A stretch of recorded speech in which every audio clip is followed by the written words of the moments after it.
Take this. Oh, okay. Get up. What's all this stuff you got open?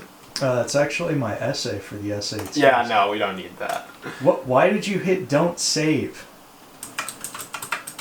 So what are you doing? Okay, check this out. 200K. It says 200. Okay, well, we'll pump the numbers up. How? I'm glad you asked. No. Today's actually a huge day for me.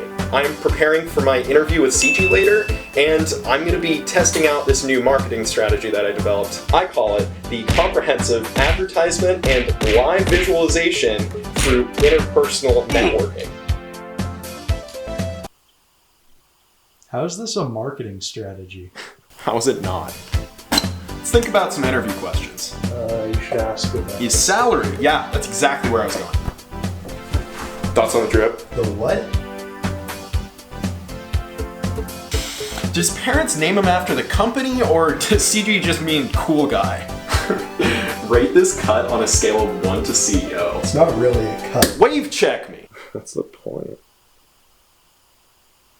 Oh shit, it worked.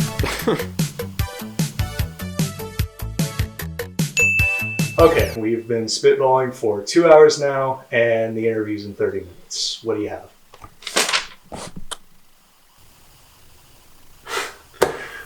I'm ready. You don't wear glasses. Fuck.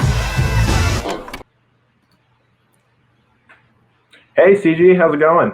What's up, Calvin? How are you doing? I'm doing well, dude. Is there something new about you going on right now? I don't know what you're talking about.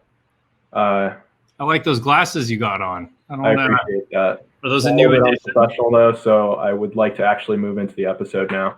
Welcome back. This is episode 2 of Calvin the Intern. This time I have the pleasure of interviewing Cejih, the CEO of the Cejih Sports Company.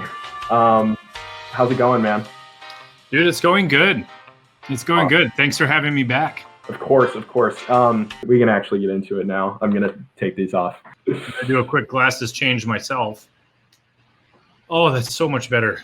Yeah, same, believe it or not. So I don't know if I mentioned it last time, but we actually swam on the same club about 15 years apart. So, you know, I know that we're both lifelong swimmers, and I definitely understand that that athleticism and that drive and commitment. So first question I had for you is why? Why swimming? just why? Oh, why swimming? It's awful. Why swimming? Like as a competitive sport? Yeah. Why'd you choose it? I mean, what brought you down that path? I think like everyone, I started just doing summer league in Seattle, Washington, and that's how I got my start. I actually started a little bit later. I mean, I didn't even really start doing competitive summer league until I think I was 10. So like 10, 11, 12. And that's when I finally got into year-round swimming, and still in Seattle. And then eventually in elementary school, my mom and I, the two of us moved down to Olympia so we could be closer to her job. And that's actually not when I joined the Evergreen Swim Club, which is the team that you and I came on. So Yeah. I was still kind of a just, recreational swimmer, nothing crazy, like crazy slow. That's what was crazy. And she would take me to a Bally Fitness. Wait, the Valley? No, not the Valley. Oh. Bally. Oh. Yeah, so I'd go to Bally's, and I would swim there 3 times a week. Pretty sure it was like a 20-yard pool. Yeah. And then on the weekends, we would drive back up to Seattle. I'd see my family, my friends, and a year-round team that I was attached to in Seattle. Yeah. So even though I lived in Olympia, 70 miles away, that's where I was like very, very much drawn to. But I think for me, it was really social. Just a lot of friends, loved my coaches, loved the friends, me being really extroverted, loved just being around people, talking all the time, very distracting to others around me. It's like a common theme through my life. But yeah, that's how I got started. That's awesome. Yeah, so I know you swam collegiately. That took you to the collegiate level. But first, sticking with Evergreen, how does it feel to be the current team record holder in the 50 and 200 meter breaststroke? Uh, The current title. that's. I guess I feel okay about that. I mean, those times are not great by any means, but thank you for bringing that to the public. Appreciate it. Hopefully that's not available anywhere, but yeah, it's cool. I'm proud of it, man. That's good to hear. I mean, it's you've got that legacy there. Yeah, I earned that. Yeah, exactly. Yeah, so I wanted to ask, you made it to that collegiate level that not a lot of people do, and you were at UW before they discontinued their program, right? Yeah, so I just wanted to ask, I mean, how was that whole experience for you? Swimming at UW? Yeah. Oh, it was awesome. Good to hear. Because awesome. I mean, I'm just starting out, and I I understand that college swimming, especially like you just talked about with you being very extroverted, the social aspect is huge. Yeah. So, I mean, I was good enough that I was able to walk on to the team at UW. And, that was, I look back on it now, like that was such a huge opportunity. And I'm so lucky I got that. For sure. And it was great. And it taught me a lot. I mean, my freshman year, I didn't travel at all, barely made the conference team. And then, my sophomore year, again, didn't travel at all, maybe went to 1 or 2 meets total. And then did not make the conference team. Yeah. And didn't, and so like all of my best friends, went to Pac-10s, competed, raced. And I remember it was a turning point for me. I felt incredibly left out. But it was also like, okay, you need to make a decision on whether you're going to put in the work and work really hard and start to change your expectation. Because I just got used to, I don't really make the travel team, walk on. I don't make the travel team, walk on. And it was actually one of my best friends, Brett Lundgaard, who we were having after the season, and we were hanging out, and he was like, hey, the reason you don't make the travel team is because you don't expect to make the travel team.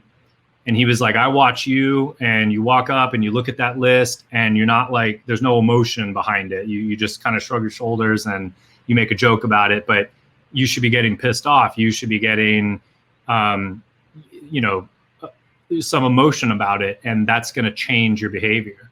And so I started to do that, and it really, really worked. It brought out a really competitive side in me that I think a lot of us have. But that was, for me, it was always kind of socially driven, more so than a specific time or anything like that. But, I had so much fun. I mean, like junior and senior year, we moved into a house with eight guys on the team, and it was just chaos. But yeah, that was a lot of fun.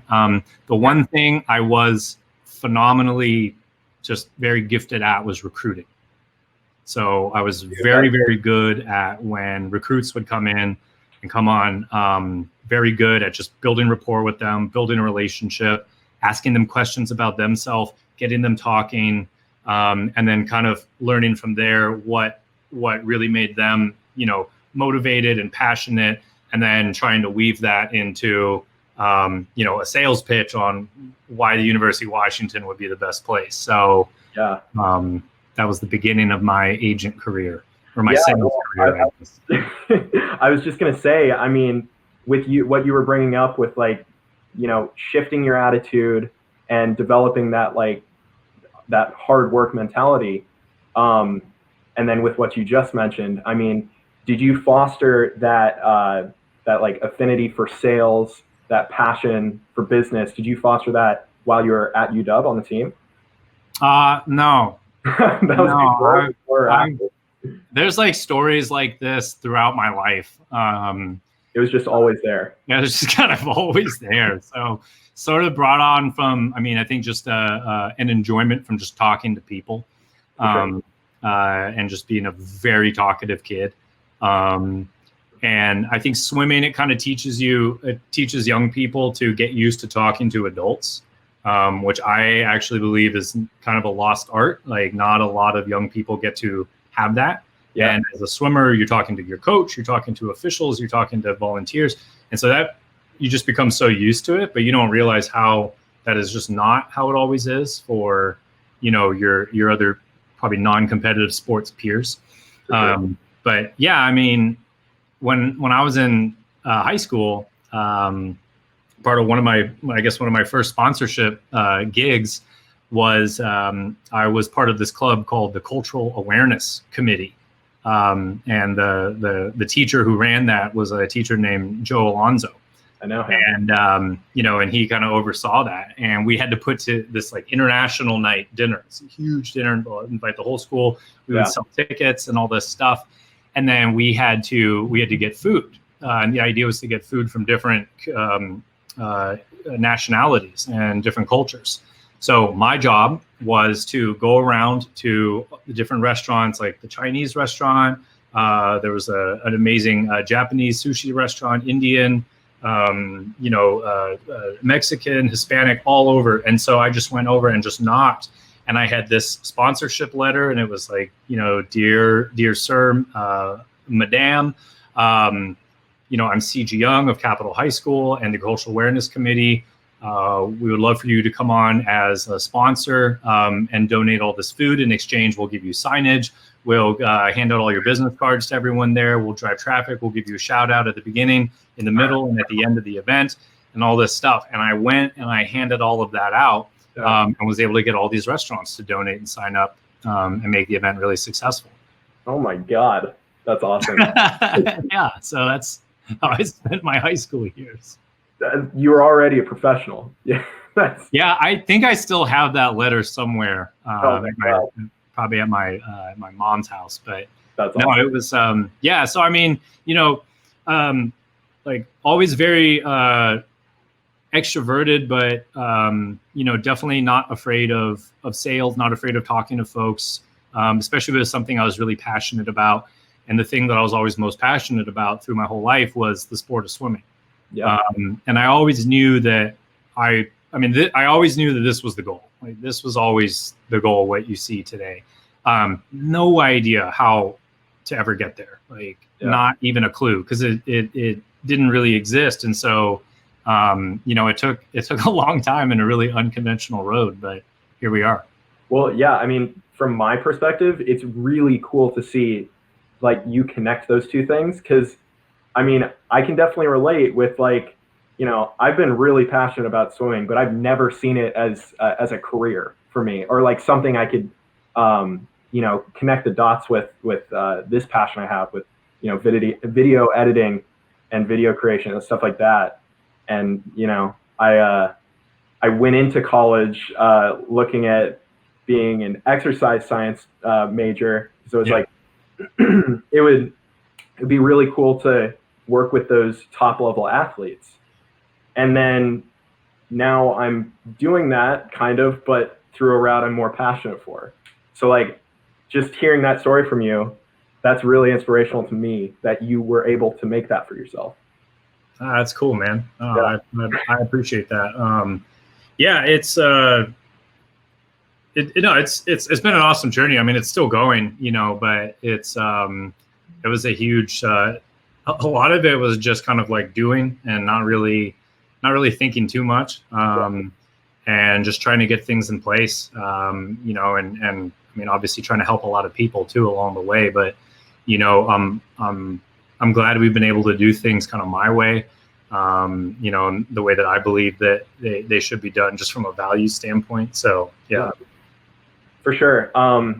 Now I want to take it back a little bit. So you were talking about Joe Alonzo, and I remember my senior year, you came in and talked to one of his classes, and he invited me to come check it out. And I remember very vividly, moderately vividly, I remember you told a story about kind of when you were just starting out with sales. Yeah.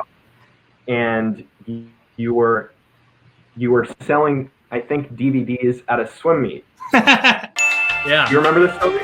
Yeah, man.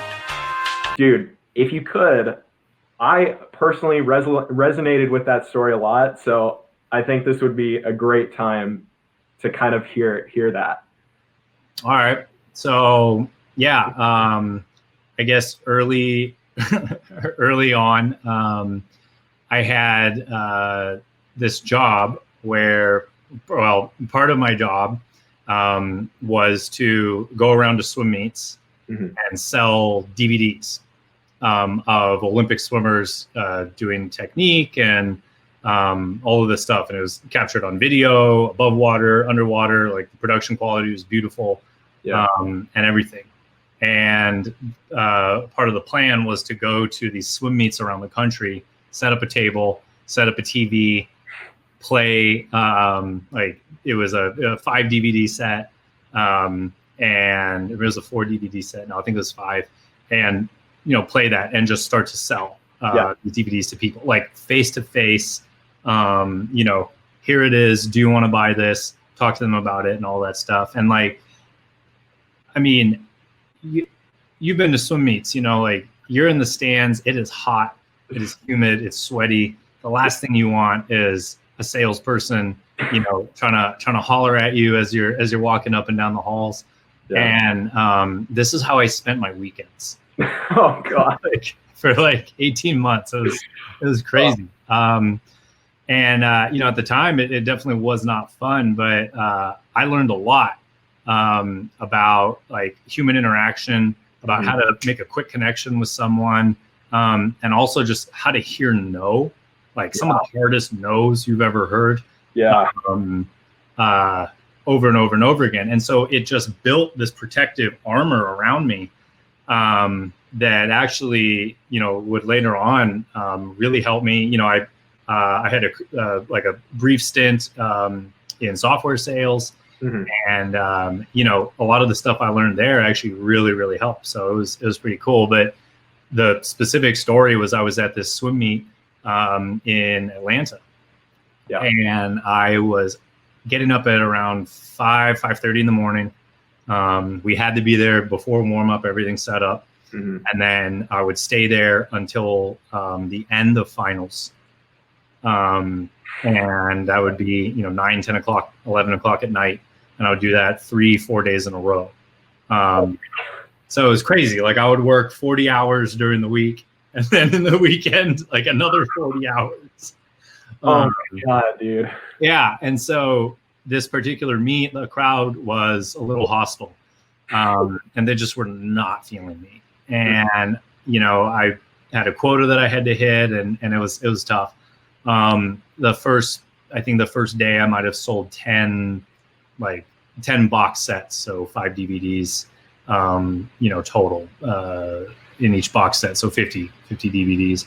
Yeah. And I was like, all right, that was a hard fought. Like I was here for 14 hours and that was tough. And then the next day, I think it was 15, hoping I could maybe do double, triple, did 15. And I was like, all right, this is not looking good. I'm not going to hit my goal here at all. And this crowd hates me and it's tough. And so the night before, the final session, on the last day, I had all these postcards and I just started putting the postcards around on the bleachers of the Georgia Tech Natatorium. And there's a lot of seats up there. And so I just started putting them down, was feeling really down on myself. I was like, all right, dude, what are you doing with your life? It's 10 o'clock at night. Yeah, it's you and the cleaning staff here. You're putting postcards, and it was very humbling. And, just doing that. And then I remember kind of stepping back, getting ready to leave. And I was like, I'm just going to I wonder what all those postcards look like. And I turned and looked. And it actually, I had put a postcard. I think I had 1,000 of them And I only had maybe 20 left. So I put like 900 postcards on all these chairs. And I saw it and I was like, whoa, that looks kind of cool. Maybe something good's going to happen. And for the first time, felt really positive, and then woke up the next morning, came to the pool, and just was having a panic attack. I was like, oh my God, what the heck were you thinking? Why would you think that was a good idea? All these parents are going to come in. They're going to see that you did this. They're going to think that you're being just a sales guy trying to get their attention. And the crazy thing was people started coming up to me and they were like, hey, I've seen you here. You've been grinding. You've been working really, really hard. And I'd like to buy from you. I told you no again. Told you no really hard yesterday, but and they like had the postcards. And I had a lot of people come up and they were like, this was really impressive. You kind of won me over. And that was I don't know why, but that was a shift in me, like just in my thinking of what could be possible and what was done, and I ended up like tripling the amount that I'd sold on the last day alone total. Awesome. And actually it was one of our most successful events. It might have been our best, but it was crazy. And I mean, that last night, like they were just boom, boom, boom, buying. Mm-hmm. And the sales were just coming in. And so that was a cool experience. I mean, they weren't all like that, but yeah, that was probably the story you're referring to. That's exactly what I was referring to. I love it. That's like, that was, at the time, that was very inspirational to me. Just like, I mean, honestly, because at the time I also had no idea what I wanted to do, and I still kind of don't. But it's really cool to hear that kind of like that perspective of like, you just got to do it, and then like even that doubt the next day, but then having the validation of like, yes, like that hard work does pay off, as cliche as it could sound. So the last thing I wanted to ask you about is, I've now been here for like a month and a half. I know I've got so much experience, but like what I can see, we we had a conversation a couple weeks ago, and we kind of talked about what your company model looks like. Yeah. And I don't have a huge frame of reference for like sports agency companies, but like the fact that this is so visible to me, the things that we're putting out there with like all of these promotions, and I don't see that from anyone else. That's pretty different in terms of strategy. And so I just wanted to ask, like, what makes the Cejih Sports Company special? What sets it apart? Geez. I mean, there's a lot of things there. I mean, first and foremost, it's the athletes that we work with, the athletes who, we have the opportunity to represent and build a relationship with, and, kind of really who, I guess, entrust us with their professional careers, and just that quality of person and individual is definitely the big one, and I mean, that is our business. And so that's a huge part of it. I mean, I guess from the model standpoint, we've kind of, we've changed things every year. We're always trying to innovate and always trying to evolve, and, always looking at what worked, what didn't, and, learn from our mistakes as well. I mean, that's been a huge one for me, year after year. I mean, it's nuts. I mean, I remember finishing 2019 and I was like, God, this was one of the hardest years of my career. Mm-hmm. But it was also one that I learned a ton from. I learned so much from that. And so, like, now it's not exactly easy in 2020, and running a sports business, but thank goodness I was able to go through what I went through in the previous years, because it really helped me, give me the confidence on how to kind of guide and steer the ship through all this. But, one of the big things that we do is we really try to develop and help each athlete find, their brand, what we define as their brand.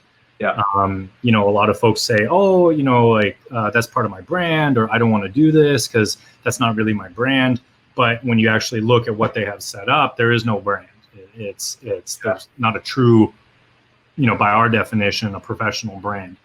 And so we try to help each athlete really develop that brand identity, put a strategy behind of it outside of their performance on the field, their performance in the pool, the performance on the track, so that they have that there. And then we can start to, grow it, develop it, build it in value, grow that platform. So now they have both, their performance, which is always going to get them in the news, get them, great media opportunities, sponsorships. But then you also want to be building that personal brand side of you as an athlete as well, so that the most interesting thing about you should be this, not, what you're doing on any given Sunday or any given day in the, in the competition. Right. Because this is so uncontrolled. You just cannot, there's so many uncontrolled variables. But to develop, what makes you interesting, what are the things you're doing, and what's really unique to you. And then once you have that, you can find companies that are like, wow, we've actually been looking for that exact type of athlete. Yeah. Because that's our market. And that's how you're able to, kind of, I guess, punch above your weight class, which is something that I feel we do really well. Yeah, for sure. I mean, and it's really amazing to be a part of it, and I can definitely see all of that. Cool, man. Yeah, dude. So before we end, we got some questions on Instagram. Okay. So we're kind of gonna rapid fire some of these off. How are you so handsome? I get that from my mom. You can only swim one event for the rest of your life. 200 breaststroke yards. Ew. Ew. Are you still able to do 20 consecutive push-ups? Yeah, it gets a little tough around 12, but then I dig down deep and just find the will to get those extra 8 in. When are we hanging in Vegas or anywhere again? I don't know, man. When are we going to hang in Vegas? It's probably someone I was at the ISL Champs with in Vegas. You were there? Oh my God. Probably not anytime in the next 12 months. When do you recommend athletes start their branding? Ooh, well, that is a great question. Honestly, now with social media, just availability to a lot of other different channels, mediums, YouTube, you can start as early as you want. I mean, I guess it depends on, one, do you know what your message is and what it is you're trying to say and what it is you stand for? That's really important. And once you have that, then you can start to get that out there, because there's probably people who are going to want to listen, who it's going to help, especially if you have something to say that you feel is going to help people.